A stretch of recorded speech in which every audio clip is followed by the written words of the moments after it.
अमन खिड़की के पास बैठा ट्रेन के अंधेरे डिब्बे में चुपचाप बाहर देख रहा था। रात के 1 बज चुके थे। ट्रेन की खिड़की से बाहर सिर्फ पेड़ और काला अंधेरा दिखाई दे रहा था। डिब्बे में बैठे ज्यादातर लोग सो चुके थे। कितने साल बाद दादाजी से मिलने गांव जा रहा हूँ।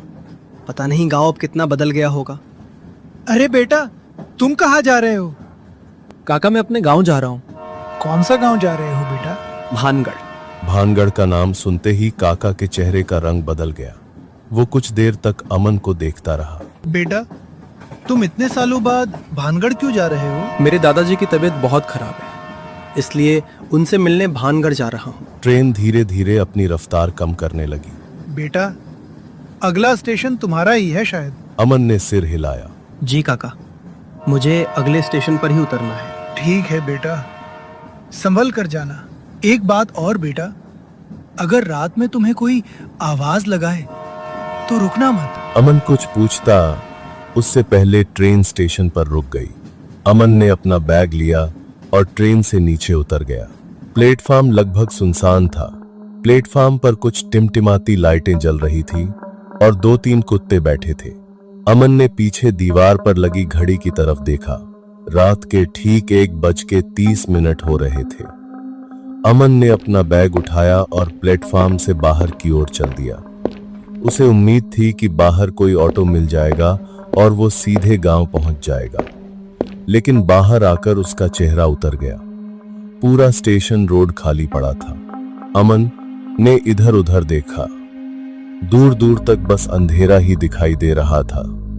स्टेशन के बाहर फैली सुनसान सड़क को देखकर उसके मन में हल्की सी बेचैनी होने लगी।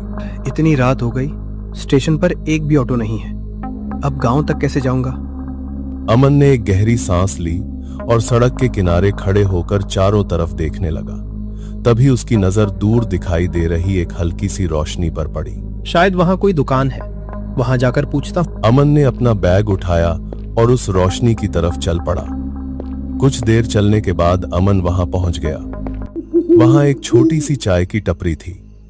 टपरी के अंदर एक आदमी चाय बना रहा था और बाहर बैठे एक आदमी और बुजुर्ग चुपचाप चाय पी रहे थे। काफी थक गया हूँ, पहले एक चाय पी लेता हूँ। चाचा, एक चाय बना दीजिए। बैठो बेटा, अभी बनाता हूँ। अमन बेंच पर बैठ गया। बाबा, यहाँ से भानगढ़ जाने के लिए कोई ऑटो मिलेगा क्या? भानगढ़ का नाम सुनते ही तीनों कुछ पल के लिए अमन को देखते रहे। बेटा, रात के इस वक्त भानगढ़ के लिए यहाँ से कोई ऑटो नहीं जाता। अमन उसकी बात सुनकर थोड़ा असहज हो गया। काका, मेरे दादाजी की तबीयत बहुत खराब है। वो घर पर अकेले हैं। उन्होंने ही मुझे बुलाया है। मैं सुबह तक इंतजार नहीं कर सकता। बूढ़े आदमी ने हल्की सी मुस्कान दी, लेकिन उस मुस्कान में कुछ अजीब था। जरूरी काम अक्सर रात में ही बुलाते हैं। दिन में तो लोग सिर्फ बहाना बनाते हैं। अमन उनकी बात सुनकर थोड़ा सा चौंक गया, लेकिन चुप रहा। बाबा, कोई छोटा रास्ता नहीं है भानगढ़ जाने के लिए? बूढ़ा आदमी थोड़ी देर चुप रहा, फिर बोला, एक रास्ता है बेटा, लेकिन वो घने जंगलों के बीच से होकर जाता है और वो रात में जाने के लिए ठीक नहीं है। कोई बात नहीं बाबा, आप रास्ता बता दीजिए, मैं चला जाऊंगा। बूढ़े आदमी ने हल्की सी मुस्कान दी, जैसे कि वो पहले से ही यही जवाब सुनने का इंतजार कर रहा हो। रास्ता बताने से बेहतर है मैं खुद साथ चल देता हूँ। रात बहुत गहरी है, उस रास्ते को हर कोई नहीं समझ पाता। नहीं बाबा, आप तकलीफ क्यों करेंगे? बेहतर होगा आप मुझे रास्ता बता दीजिए। कुछ रास्ते ऐसे होते हैं बेटा, जहाँ अकेले चलना ठीक नहीं होता। तभी चाय वाला चाय लेकर आता है और अमन को चाय दे देता है। अमन जल्दी जल्दी चाय पीता है। चाय पीने के बाद दोनों भानगढ़ की ओर चल देते हैं। चाय की टपरी की रोशनी अब पीछे छूट चुकी थी। सामने सिर्फ अब खाली सड़क थी। अमन ने कई बार पीछे मुड़कर देखा, लेकिन हर बार सिर्फ अंधेरा ही दिखाई दे रहा था। कुछ देर तक दोनों चुपचाप चलते रहे। बाबा, आप यहीं रहते हैं क्या? हाँ बेटा, कई सालों से मैं अब यही रहता हूँ। लेकिन बाबा, मैंने आपको पहले यहाँ कभी नहीं देखा। जो लोग देर से लौटते हैं वही मुझे देख पाते हैं। अमन को उसकी बात कुछ अजीब सी लगी। बाबा, मेरे दादाजी का नाम श्यामलाल है, शायद आप उन्हें जानते होंगे। बूढ़ा आदमी अचानक रुक गया। उसके कदम रुकते ही अमन भी ठिठक गया। बूढ़े आदमी ने धीरे से अमन की तरफ देखा। तुम श्यामलाल के पोते हो? जी बाबा, आप जानते हैं उन्हें? कुछ पल तक बूढ़ा आदमी चुप रहा। हाँ बेटा, बहुत अच्छे से जानता हूँ उन्हें। सच में? आप मेरे दादाजी को कैसे जानते हैं? बूढ़ा आदमी हल्का सा मुस्कुराया और फिर चलने लगा। बहुत पुराना रिश्ता है हमारा तुम्हारे दादाजी से। कभी हम बहुत अच्छे दोस्त हुआ करते थे। लेकिन आपने उनका नाम सुनते ही मुझे ऐसे क्यों देखा? क्योंकि तुम्हारे दादाजी ने मुझसे बहुत साल पहले तुम्हारा जिक्र किया था। मेरा? हाँ, उन्होंने कहा था कि एक दिन उनका पोता उनसे मिलने जरूर आएगा। कुछ देर और चलने के बाद उन्हें गांव की हल्की सी रोशनी दिखाई दी। अमन के चेहरे पर खुशी आ गई। बाबा, लगता है गांव आ गया। हाँ बेटा, अब यहाँ से गांव ज्यादा दूर नहीं है। अब यहाँ से तुम अकेले चले जाओ। लेकिन बाबा, आप भी मेरे साथ चलिए ना। जहाँ तक मुझे आना था मैं आ गया बेटा। मतलब? अब तुम जाओ बेटा, मतलब तुम्हारे दादाजी समझा देंगे। अमन वहां से अकेला ही चल पड़ा। थोड़ी देर बाद अमन अपने दादाजी के घर के सामने पहुंच गया। अमन ने जल्दी से दरवाजा खटखटाया। अंदर से दादाजी की आवाज आई। कौन? इतनी रात को कौन आया है? दादाजी, दरवाजा खोलिए, मैं आया हूँ अमन। दरवाजा तुरंत खुला। सामने दादाजी ही खड़े थे। चेहरे पर चिंता साफ दिखाई दे रही थी। अमन, इतनी देर? तुम ठीक तो हो ना बेटा? जी दादाजी, मैं ठीक हूँ, लेकिन बाद में। तुम पहले अंदर आओ। अमन अंदर आ गया, लेकिन उसके चेहरे पर थकान और डर दोनों साफ दिखाई दे रहे थे। दादाजी, रास्ते में मेरे साथ बहुत अजीब चीज हुई। दादाजी का चेहरा गंभीर हो गया। दोनों अंदर कमरे में बैठे थे। बाहर ठंडी हवा चल रही थी। दादाजी अर्जुन के सामने खट पर बैठे थे। उनके चेहरे पर अर्जुन को लेकर चिंता साफ दिखाई दे रही थी। अमन, अब साफ साफ बताओ, रास्ते में क्या हुआ? तुम्हारी आवाज सुनकर ही लग रहा है कुछ ठीक नहीं है। दादाजी, जब मैं ट्रेन से उतरा उस वक्त रात के ठीक 1:30 हो रहे थे। पूरा स्टेशन लगभग सुनसान था। मैं बाहर निकला तो सोचा कोई ऑटो मिल जाएगा, लेकिन बाहर आकर देखा तो एक भी ऑटो नहीं था। दादाजी चुपचाप उसकी बात सुनते रहे। अमन ने पूरी बात दादाजी को साफ साफ बता दी। पूरा किस्सा सुनने के बाद दादाजी के चेहरे का रंग बदल गया। उनकी आंखों में डर साफ दिखाई दे रहा था। कुछ देर तक वे बिल्कुल चुप बैठे रहे। दादाजी, आप कुछ बोल क्यों नहीं रहे? क्या आप उन लोगों को जानते हैं? दादाजी ने धीरे धीरे सिर उठाया। उनकी आवाज अब भारी हो चुकी थी। लेकिन बेटा, रात में कोई भी उस रास्ते से गांव नहीं आता। लेकिन दादाजी, मैं तो उसी रास्ते से आया हूँ और वो बूढ़ा आदमी मुझे गांव के बाहर तक छोड़कर गया था और वो आपको अपना दोस्त बता रहा था। मैंने उनसे कहा भी था कि दादाजी से मिलकर चले जाना, लेकिन उन्होंने मना कर दिया। तुम्हें वो गांव के बाहर तक छोड़कर गए थे? हाँ दादाजी, और उन्होंने मेरी कई बातों के कुछ अजीब से जवाब दिए थे। और जब मैंने उनसे उन बातों का मतलब पूछा तो उन्होंने कहा, मतलब तुम्हारे दादाजी समझा देंगे। दादाजी, क्या मतलब था उन बातों का? दादाजी ने तुरंत अमन की बात काट दी और सीधा खिड़की के पास चले गए। कुछ देर तक वो खिड़की के बाहर घने अंधेरे की तरफ देखते रहे।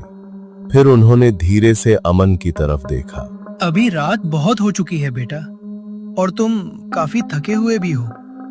इतनी लंबी यात्रा और फिर वो चाय की टपरी और सुनसान रास्ता। जो भी हुआ उसके बारे में सुबह आराम से बात करेंगे। अभी तुम थोड़ा आराम कर लो। अमन ने धीरे से सिर हिलाया, लेकिन उसके चेहरे पर अब भी डर साफ दिखाई दे रहा था। ठीक है दादाजी। दादाजी अमन को दूसरे कमरे में ले गए। कमरा काफी पुराना था। एक तरफ लकड़ी की छोटी सी अलमारी थी और एक तरफ एक पुरानी खट रखी हुई थी। अब ज्यादा मत सोचो बेटा, यहाँ आराम से सो जाओ। दादाजी, आप भी थोड़ी देर बैठिए ना, मुझे आपसे बहुत सारी बातें करनी है। दादाजी हल्का सा मुस्कुराए। सुबह जितनी बातें करनी है कर लेना, अब सो जाओ। लेकिन दादाजी, आप इतने सालों से यहाँ अकेले कैसे रह लेते हैं? दादाजी कुछ पल तक चुप रहे। अकेला कहाँ हूँ बेटा, आज तुम आ गए हो ना। अमन उनकी बात सुनकर मुस्कुरा दिया। अब तुम सो जाओ बेटा। इतना कहकर दादाजी कमरे से बाहर चले गए और अमन अपने बिस्तर पर लेट गया। थकान इतनी ज्यादा थी कि कुछ ही देर में अमन को नींद आ गई। सुबह होते ही अमन की आंख खुल गई। वह अपने कमरे से बाहर आया। बाहर खट पर दादाजी बैठे हुए थे और चाय पी रहे थे। आओ बेटा, बैठो। अमन दादाजी के पास जाकर बैठ गया। बेटा, रात को नींद तो अच्छे से आई थी ना? हाँ दादाजी, नींद तो अच्छी आई थी। तो फिर इतनी सुबह सुबह क्यों उठ गए? कुछ नहीं दादाजी, बस थोड़ा बाहर घूमने का मन कर रहा है। बेटा, बाहर कहाँ जाओगे? बस ऐसे ही गांव देखने जा रहा हूँ। थोड़ी देर में वापस आ जाऊंगा। ठीक है, लेकिन ज्यादा दूर मत जाना। जी दादाजी। इतना कहकर अमन घर से बाहर निकल गया और अपने पुराने दोस्त रघु के घर की ओर चल पड़ा।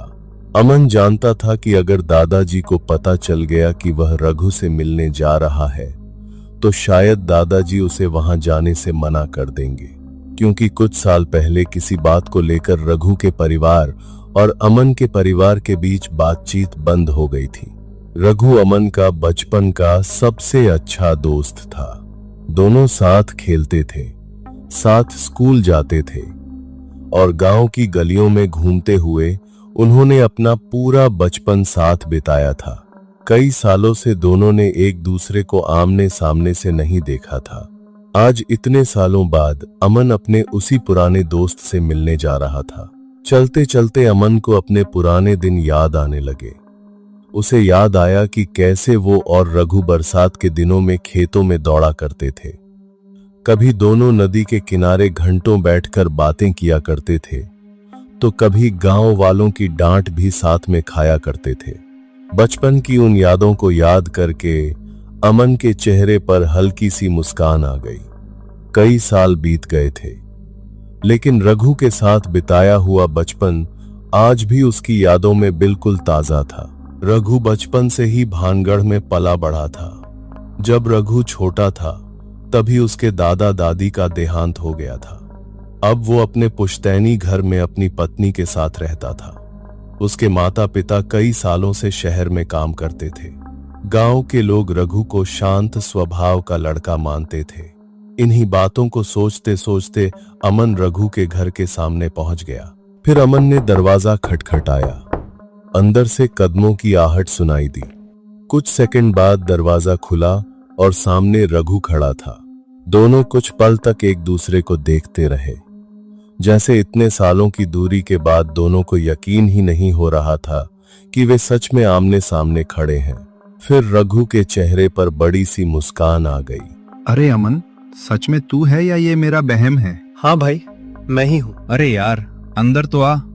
इतने साल बाद आया है और बाहर ही खड़ा रहेगा क्या? अमन घर के अंदर चला गया। अंदर से घर बिल्कुल शांत था। अंदर जाकर दोनों एक खट पर बैठ गए।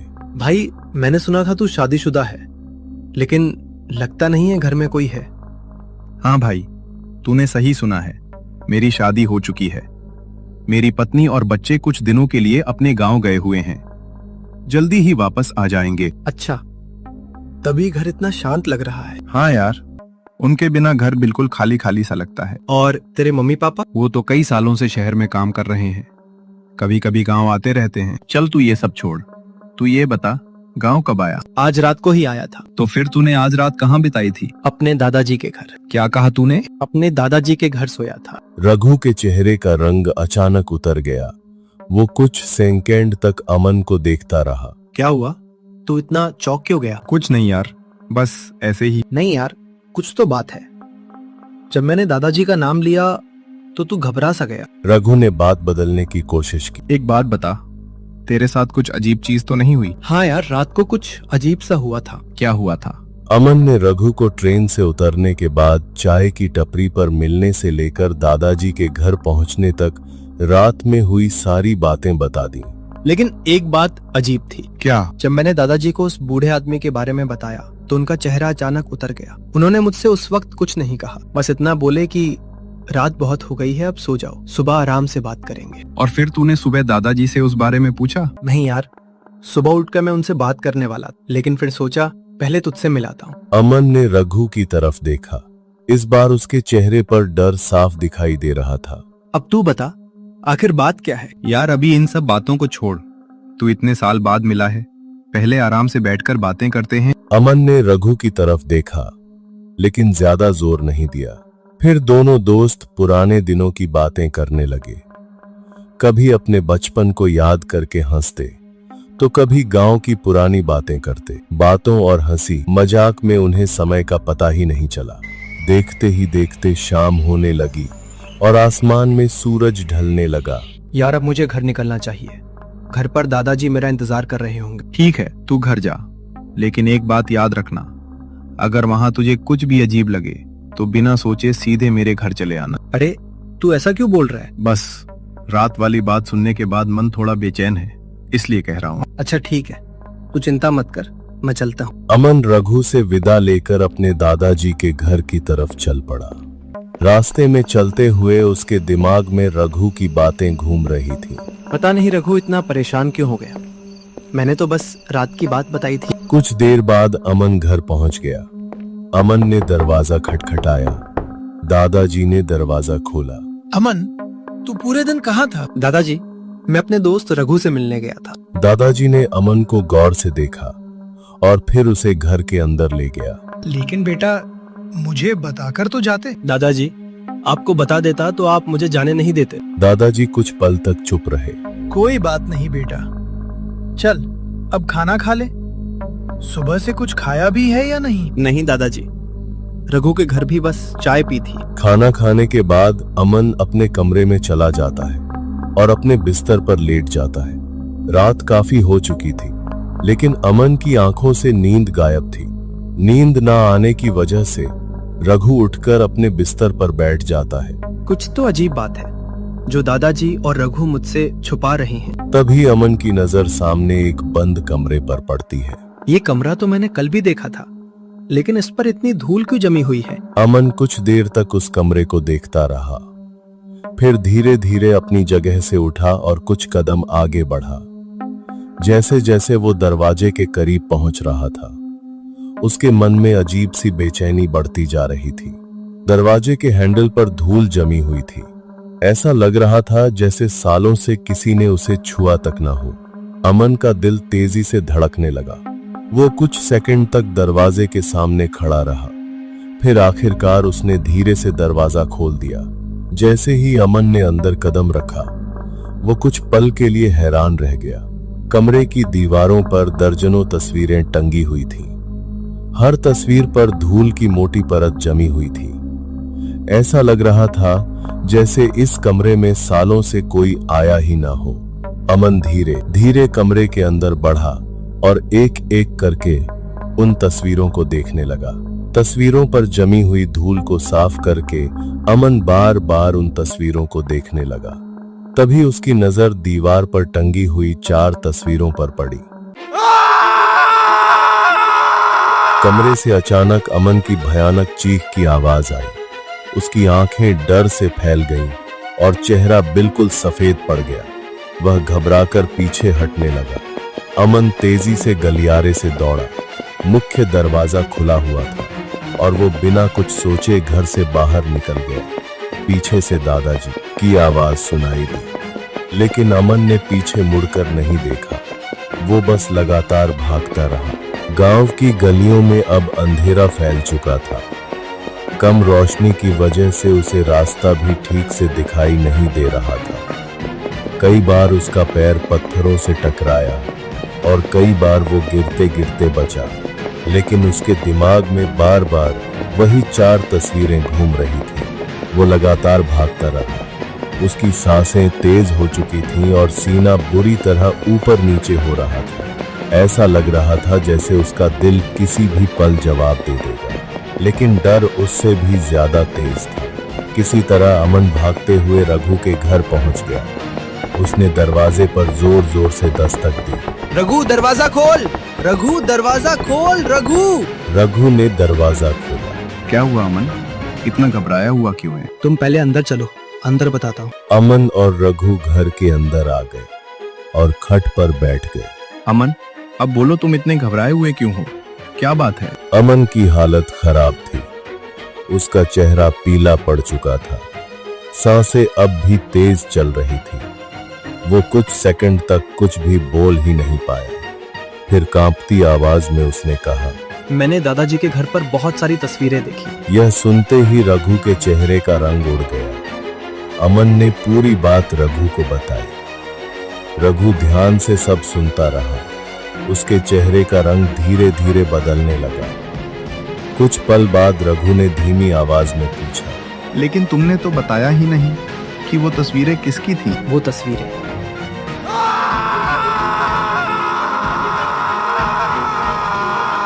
यह बात सुनते ही रघु के रोंगटे खड़े हो गए। लेकिन अमन, तुमने तो 4 तस्वीरें बोली थी, फिर वो चौथी तस्वीर किसकी थी? अमन के होंठ कांपने लगे। उसने कुछ बोलने की कोशिश की, लेकिन उसके मुंह से आवाज ही नहीं निकली। उसकी आंखों में वही डर फिर लौट आया। वो बस खाली निगाहों से रघु को देखता रहा, जैसे चौथी तस्वीर को याद करते ही उसकी बोलने की ताकत खत्म हो गई हो। दोस्तों, अमन ने उस चौथी तस्वीर में आखिर ऐसा क्या देखा जिसे देखकर अमन के होश उड़ गए? इस राज का खुलासा अगली कहानी में होगा। अगर आप जानना चाहते हैं कि चौथी तस्वीर में कौन था, तो चैनल को अभी सब्सक्राइब कर लो और वीडियो पसंद आया हो तो लाइक जरूर करना। मिलते हैं अगली कहानी में। तब तक के लिए अपना ख्याल रखना।